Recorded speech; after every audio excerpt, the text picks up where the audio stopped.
Assalamualaikum warahmatullahi wabarakatuh. Halo teman-teman, kembali lagi sama saya. Ini Abdillah. Di sini saya akan melanjutkan tutorial ke-9. Nah, tutorial 9 ini pada tutorial 9 ini prinsip dasar indexing. Nah, ini tuh kita mempelajari bagaimana cara menggunakan VBO indexing untuk membuat rendering lebih efisien. Dengan menggunakan index buffer, kita tidak perlu menyimpan vertex yang sama berulang kali. Sebagai gantinya, kita hanya menyimpan vertex sekali dan menggunakan index untuk mereferensikannya saat menggambar objek. Nah, langsung aja kita bedah programnya. Kita ke struktur programnya, buka tutorial 9 underscore VBO underscore indexing slash. Nah, di situ tuh ada cmexlist.txt. Terus ada command, ada seeder, ada source file, dan juga ada tutorial 9. Nah, tujuan programnya itu apa sih? Nah, tujuannya itu membuat model 3D dari Monkey Head, memberi tekstur dari uvmaps.dds. Terus menampilkan objek dengan pencahayaan sederhana. Selanjutnya menggunakan indexed VBO agar data vertex tidak duplikat sehingga lebih efisien. Selanjutnya itu tujuannya adalah untuk kamera dapat digerakkan dengan mouse dan keyboard. Nah, alur kerja programnya kita itu inisialisasikan GLFW dan GLEO. Nah, langkah pertama dalam program adalah menginisialisasi library yang diperlukan untuk menjalankan OpenGL. Yang pertama itu GLFW. Nah, GLFW ini itu digunakan untuk membuat Windows serta menangani input dari keyboard dan mouse. Yang pertama, kita inisialisasikan library GLFW pada baris 27. Nah, fungsinya itu untuk digunakan untuk memulai penggunaan library GLFW sehingga program dapat membuat window OpenGL dan mengakses input dari perangkat seperti keyboard dan mouse. Selanjutnya kita set Windows hint pada baris 34 sampai 38.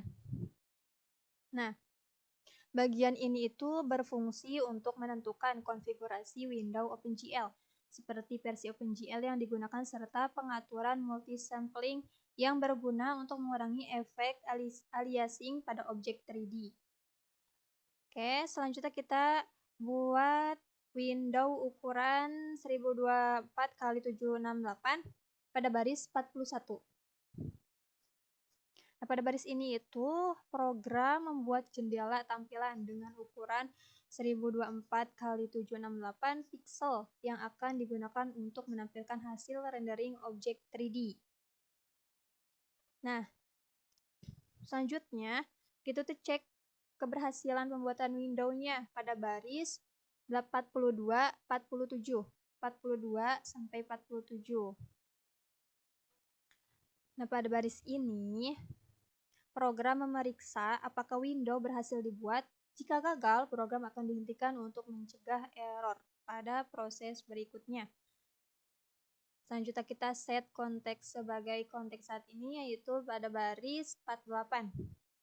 Fungsi ini tuh menjadikan window yang telah dibuat sebagai OpenGL konteks aktif sehingga semua perintah OpenGL berikutnya akan diterapkan pada window tersebut. Nah, kita atur input mode-nya pada baris 60 sampai 66. Nah, pengaturan ini tuh digunakan agar program dapat membaca input keyboard dan mouse dengan lebih mudah serta menempatkan kursor di tengah layar untuk mendukung kontrol kamera. Nah, selanjutnya kita bahas GLEO. Nah, di GLEO ini digunakan untuk mengakses fungsi-fungsi OpenGL modern. Yang pertama yaitu kita set GLEO eksperimental pada baris 51. Nah, pada baris ini pengaturan memungkinkan GLEO mengakses fitur-fitur OpenGL terbaru yang mungkin tidak tersedia pada konfigurasi standar. Yang kedua, kita inisialisasikan GLEO pada baris 52 sampai 57. Nah, itu fungsinya memuat seluruh fungsi OpenGL yang tersedia sehingga program dapat menggunakan berbagai fitur OpenGL modern. Nah, setelah itu kita setting OpenGL.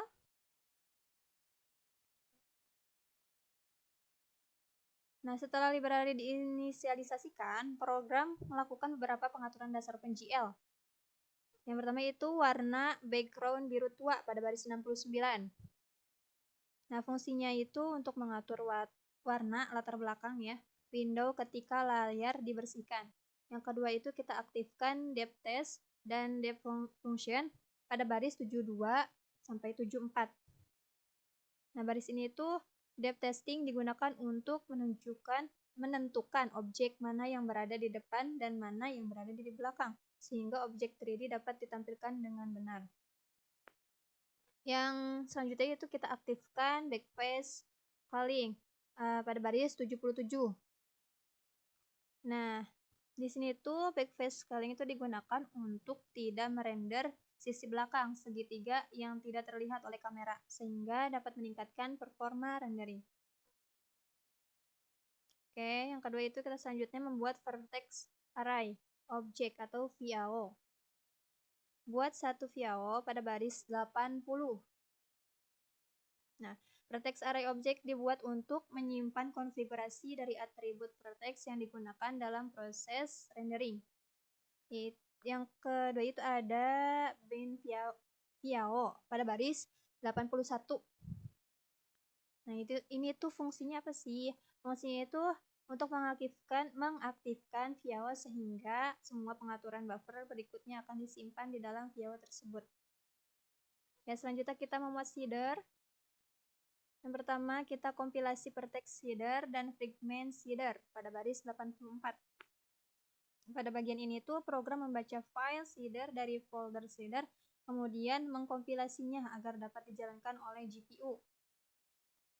Dan yang kedua itu kita dapatkan lokasi uniform untuk matriks MVV view model pada baris 87 sampai 89.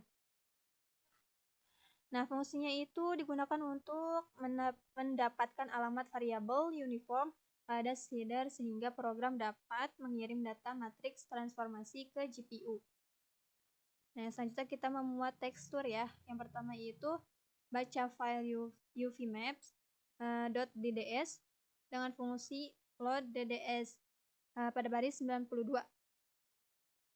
Nah, di baris ini fungsinya itu digunakan untuk memuat file tekstur dari disk ke dalam memori GPU, sehingga dapat digunakan untuk memberi warna pada permukaan objek. Itu yang kedua itu dapatkan lokasi uniform sampler tekstur pada baris 95. Nah, pada baris ini digunakan untuk menghubungkan tekstur yang dimuat dengan variabel sampler pada shader. Oke. Selanjutnya kita memuat model 3D.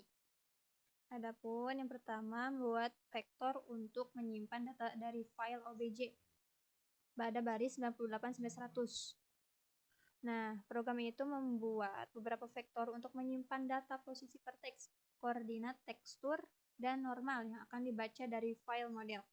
Selanjutnya kita baca file Susan.obj dengan load obj pada baris 101. Nah, baris ini tuh fungsinya untuk membaca file model 3D dan mengekstrak informasi yang diperlukan seperti posisi vertex, UV, dan normal. Nah, pada tahap ini data masih mengandung duplikasi vertex karena setiap segitiga biasanya menyimpan datanya sendiri. Nah, selanjutnya kita VBO indexing. Yang pertama kita siapkan vektor untuk data terindeks pada baris 103 sampai 106. Nah, programnya itu menyiapkan vektor baru yang akan menyimpan data vertex yang sudah dioptimalkan. Yang selanjutnya kita panggil fungsi indeks VBO pada baris 107. Fungsinya itu untuk berfungsi untuk mencari vertex yang sama, menggabungkannya menjadi satu vertex unik, dan membuat array indeks yang mereferensikan vertex tersebut. Tujuannya adalah untuk mengurangi duplikasi data dan menghemat penggunaan memori GPU. Nah, kita langsung aja Langsung saja kita run. Cara runnya itu kita